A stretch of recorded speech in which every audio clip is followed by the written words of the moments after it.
Good morning. Ken here with Back Porch Woodworks. How y'all doing this morning? I figured I'd give you guys a tour of the shop today. Before we get started though, I tell you what, I can grow and raise some lizards. And not just this kind, the kind that changes colors, the little blue striped ones, brown striped ones.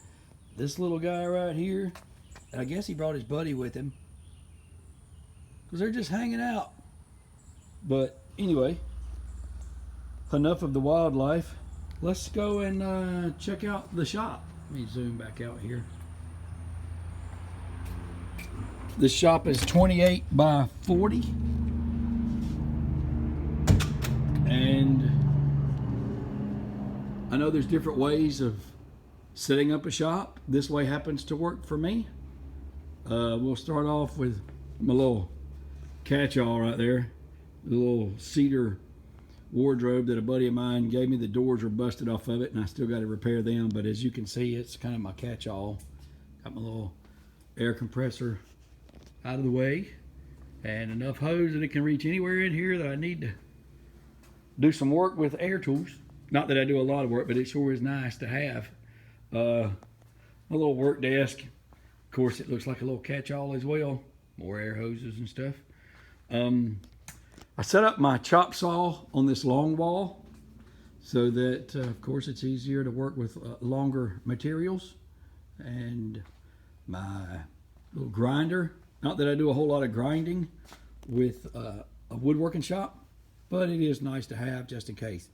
Not really sure if I'm going to leave this here or not, as long as it's behind this fence here, so that I can lay a board up here and it's not obstructing that at all. That'd be cool, but that's where it's sitting for right now. My little CNC machine. It does awesome work. Well, it does the work. I just program it on the computer and then it can burn images. It did come with a router with bits so that it can engrave, but I did one little piece and then swapped it out and started playing with the laser on it and hadn't swapped back because I love the laser. It can do stuff like this. Little Marine Corps emblem, hoorah to all my fellow Marines out there. It can also do images. This is just something I was playing with. It's got some dark grain there in the middle, but that's just the type of wood. This is poplar, by the way. So anyway, that's just some of the stuff it can do. And I love having open studs and unfinished wall because you can put little pieces of 2x6 all in between them for multi-purposes. One, for structural to help support, make it stronger. But another is it makes shelves. And trust me, in this shop, if it is a horizontal surface, there's something sitting on it. So as we come along here, there's my little tool sharpener there, little Tormek to sharpen tools. Just a little pour water in there and get busy on that whetstone. My sander, got to get me another belt for that longer part of it. Over here there's my drum sander. This is its home right now. Whenever it's on casters, so whenever I need it, I can pull it out, hook it up to my dust collector, which is over on the other side of the shop on casters as well, and I can do all my sanding in this area and then scoot it back over out of the way. Also, this is the area for, I don't want to call it scrap lumber because there's no such thing as scrap lumber, just pieces that haven't been used yet, especially at the prices of lumber today. So there's all different kind of pieces. There's cedar, there's some pressure treated, there's some white trim, there's some oak over here, pine, little piece of tongue and groove flooring, poplar, little piece of cherry down there. So there's a mixture of all of it. There's some spruce right there, and even little smaller pieces tucked away because you never know. And as soon as I get rid of it, I'll need a little small piece and won't have it. So anyway, that is my unused wood at the moment, if that's what you want to call it. Above there is a wood rack. That is, let's see, right here is black walnut. There's a couple little pieces of cherry cedar, excuse me. The cherry is what you see stickered in the back right there. And sticker just means I've got little pieces of wood in between it so that it can air dry evenly all the way around. And it takes about a year per inch of thickness for a board to air dry and cure enough that it has 13% or less moisture content so that you can build stuff out of it. As you can see, there's the black walnut. There's some more freshly sawmilled black walnut, and that over there is cherry.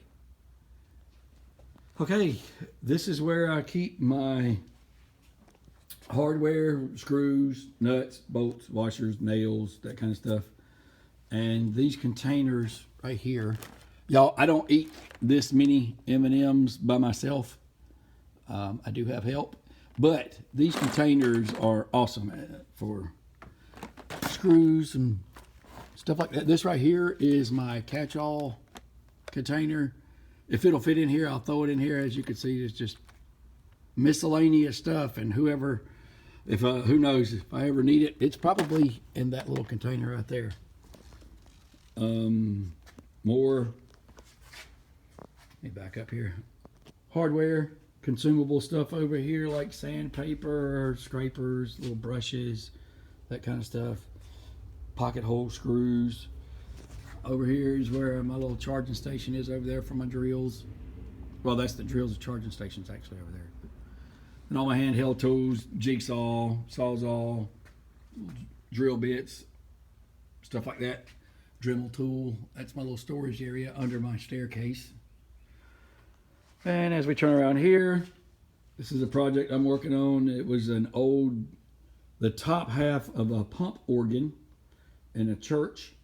Built a little base for it. Still got to do some more stuff around the bottom for more decorative, sturdy stand, the bottom part of it. So anyway, I think about making it to a coffee bar, even though, I don't drink coffee. I'm not man enough, never have been. But if I get it finished up, and who knows, somebody might want it, I'll sell it. This is a work table for assembly or whatever. Just got my little power strip on there and make it a little bit easier for the tools. This is a project I'm working on right here. It is going to be a dresser with only one drawer at the bottom for my socks and undergarments and stuff, and the rest is just going to be shelves. I'm a visual person, so I like to be able to just go up and pick out a t-shirt. I hate rummaging through a drawer for a certain t-shirt. If I want to wear a green one today, hey, I can just be able to walk up, take it off the shelf, ta-da, whatever. So anyway, that's a project that I'm working on. And what I want to do, y'all, my wife, bless her heart, praise the Lord, she ordered me a GoPro off of Amazon. And hopefully what I can do with that is once I edit videos, I can actually video myself making something and have it from start to finish. I can speed it up, dub music, whatever. So right now, I'm just not at that point yet. But anyway, continuing on in the shop, there's my lathe. I have not done a whole lot of wood turning. This is a piece of cedar. It was just an old limb that I was playing with, toying around with, just to get an idea of what each of these tools here do. It's a little scary. You can watch videos all day long on how to do some wood turning and what each tool does, but until you turn this thing on and you actually put the tool up against the rest and start turning, yeah, you can watch it all day long, but it just takes experience. And right now, I'm not as experienced as I want to be.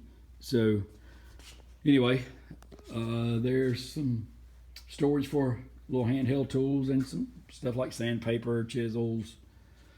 I don't have to explain all this. Y'all pretty much know what that stuff is. I have some of my granddaddy's old tools. He was a carpenter, and when I was 13, I got to work with him during the summer as his little gopher, and I did not realize that Granddaddy was actually teaching me stuff that I would use later on. So thanks, Granddaddy. I miss you. More handheld tools. like I said, I'm a visual person, so if I want to come up here and grab this wrench right here, I can see it. I don't have to go through a drawer and look for it. And over here, more non-scrap wood, just pieces not used yet. That's upstairs loft where we just store like Christmas decorations, Christmas tree, stuff like that. Coming around, as you can see, more horizontal surfaces that are used for shelves. This is my dust collector.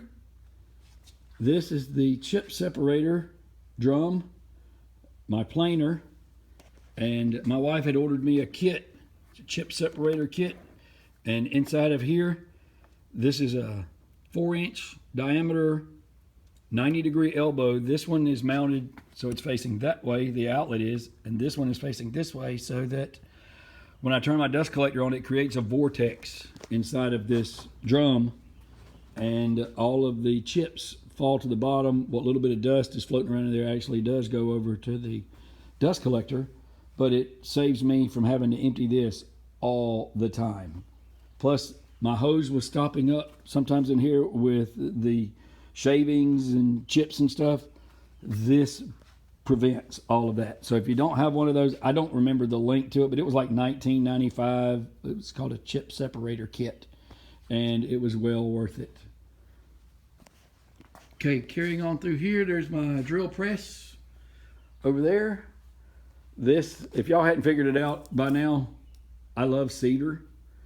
This at the bottom is stickered. It's curing. I just had it sawmilled 2 or 3 months ago. Some of the stuff on top has been cured for 2 or 3 years, so that is my supply right now. If I make anything out of cedar, most of this is 1 inch, with the exception of a couple pieces here on top. That's just a couple of 2-inch little slabs. And just more different kinds of lumber down here. Up here is another rack for my lumber. This up here in the front is poplar that I recently had sawmilled. This back here is some tongue and groove pine flooring that a friend of mine gave me because he had ordered too much, didn't need it, asked me if I wanted it. I said, is it wood? Yeah, I want it. And this little corner over here is all of my non-woodworking stuff. Car wash, battery charger, gas cans, whatever that is not related to woodworking, it gets its little corner right here. There's some of my clamps, which I need to get some more because you can never have too many clamps. Some people go, wow, that's a lot of clamps. No, this ain't nothing. So I got to get more clamps. And back around this way, got to get that lawnmower up and running better. And then, of course, there's my granddaughter's little Wonder Horse. She loves that whole thing. Another work table with my router. Of course, as you can tell, I need to clean that off. I got a little cover for it so that when I'm not using it, cover goes back on, and it's a multi-purpose table. And then the beast of the shop is my table saw. It's in the middle of the shop so that I have a big piece of plywood I don't want to rip or whatever. Got my outfeed table. So that's why it's in the middle of the shop. Then my joiner is right here with enough length that I can join a longer board if I have to. So that's why it is set up there. And I guess that is about the tour of my shop. So appreciate you tuning in. If you hadn't subscribed, I'd appreciate it if you did. Leave me a comment. Tell me how you got your shop set up, perhaps, or tell me what I might could do differently, more better. So I think I'll cut it off from here. I hope and pray that y'all have a blessed day. Oop, get my hand out of the way. Turned my camera the wrong way. Anyway, if I don't see you here, I'll see you here. Y'all have a blessed day.